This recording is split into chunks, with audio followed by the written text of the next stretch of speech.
New economic numbers out this week showed encouraging signs of life for this limp recovery, with increased trade and business investment. But unemployment in D.C. is up, and even the president admitted we need to do better. The president says it's Congress's fault for not passing more of his proposals, and had this to say Thursday about why Americans should pull a James Brown and feel good about where the economy is headed. This morning, we found out that our economy actually grew at a stronger clip in the second quarter than we originally thought. Companies are investing. Consumers are spending. Over the past 4.5 years, our businesses have now created nearly 10 million new jobs, so there are reasons to feel good about the direction we're headed. So, is the roundtable feeling good about the economy, or, like many investors, worried international instability could undo any gains? Joining us this week, two roundtable regulars: Peter Morici, professor of economics at the University of Maryland's Smith School of Business, and venture capitalist Jonathan Aberman of Amplifier Ventures, dubbed one of Washington's 100 most powerful by the Washington Business Journal. Welcome to you both. Peter Morici, there's two things I can always count on you to blame for the U.S. economy: the Chinese government and the Obama administration. The president took some credit this week. Does he deserve any?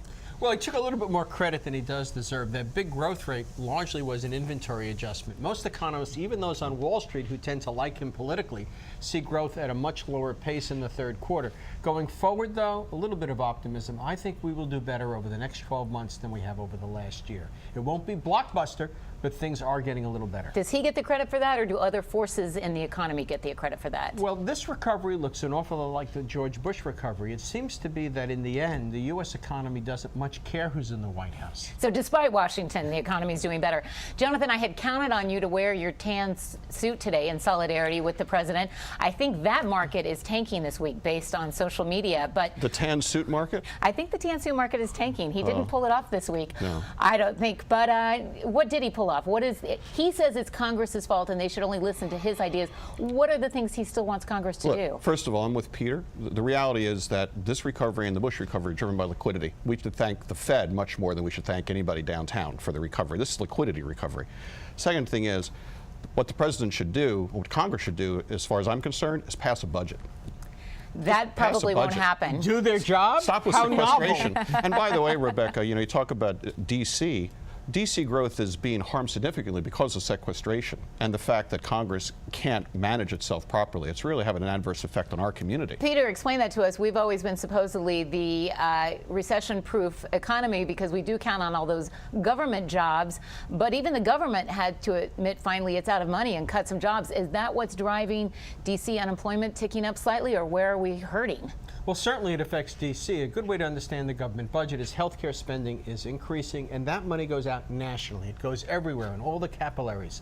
Where they're cutting, though, is in defense. We're heavily concentrated there, and in discretionary programs that are not related to entitlements of some kind. So that does tend to concentrate the pain in Northern Virginia, suburban Maryland, and the district. Mm-hmm. Jonathan, what is the White House doing right? You do talk to a lot of business leaders in this town and elsewhere, and many of them say right now they view the government as the entity they need to just get out of the way so they can move forward with this recovery. Look, I think that there's always going to be a push and pull with what the role of government should be in the economy. I think what the president could do right, Peter and I, for example, both believe the banking system is too heavily concentrated. I believe that the president and the administration should be focusing a lot on the internet to making sure the internet is regulated in a way that makes it freely available. There are things that the president could be doing or should be doing with respect to the economy. The best thing that this president has done, in my opinion, is focus on, to the extent he has, the importance of a strong middle class. This country is most prosperous when we have a strong middle class with great jobs, and right now we don't. Peter, I think everyone would agree with that, but which of his proposals that he has still out there for Congress do you see as ones that could help the middle class or hurt them? Well, I think that increasing taxes in the way that he would like to finance infrastructure is probably not the way to go. We do need more infrastructure, and I think we should do it in a way that aids energy policy and deals with climate change. And that essentially is a gasoline tax. People drive more. If they employ bigger vehicles, then they should pay more to drive. We shouldn't start tolling people for crossing bridges and things like that. We haven't raised the gas tax in what, about 20 years, Jonathan? And I think it's time to do that, to pay for infrastructure. Let's get to the big issue, international instability. Jonathan, the president did not help the market at all on Thursday. They were already feeling jittery about Russian troops entering Ukraine, and then he said inexplicably, we don't have a strategy for ISIL. They tried to pull that back at the White House and say, well, what he meant was we don't have a specific strategy about exactly which targets we would hit inside Syria. That's too much fine print, and even that didn't make people feel better. Is he hurting the economy with those kinds of comments? 2 points. Point one, speaking as a former hedge fund trader, traders love momentum. You get momentum when you have big macro factors. Markets trade on news. I'm not bothered about that at all. With respect to foreign policy, we need to understand that we're in a world now where non-state actors can create significant problems. ISIS is not a nation. ISIS is a Sunni insurrection. It is highly difficult. It's grown bigger than that. Well, it still is fundamentally that. It's not a state. It may, in fact, be a terrorist organization. But my point is the following. You can't just start dropping bombs unless you have a policy outcome. But Peter, this has been something that we've been facing. We've got smart minds in government. At least the Aberman administration says they've got their best and the brightest. The Secretary of Defense said this is a huge threat. The president tried to play down exactly how much of a concern this should be, and yet clearly, even if the market was just driven on Thursday by Russian troops in Ukraine, and you want to call that a blip, consumer confidence is going to look at the overall situation in the world. And when the president says we don't have a strategy for dealing with what is now a huge threat, that can't help the economy. More than that, they're saying there is no threat. The National Security Administration is saying, well, there's no specific threats. Well, this is where it's Hold on a interesting, though. second. His administration seems to disagree with each other because there are people in the... Well, I understand that. They're putting out conflicting messages.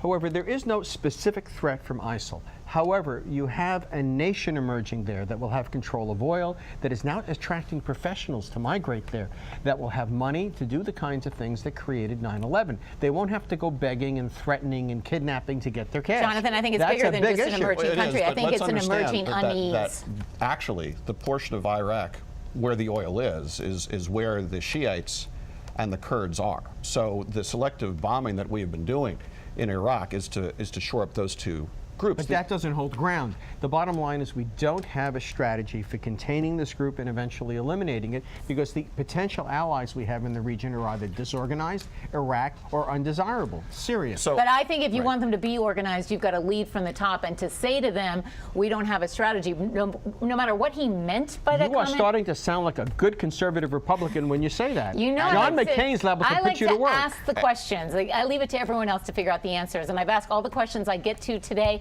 We're out of time, but you guys know we'll be having you back for much more of this discussion and more. Thanks so much. Stay with us. We'll be right back.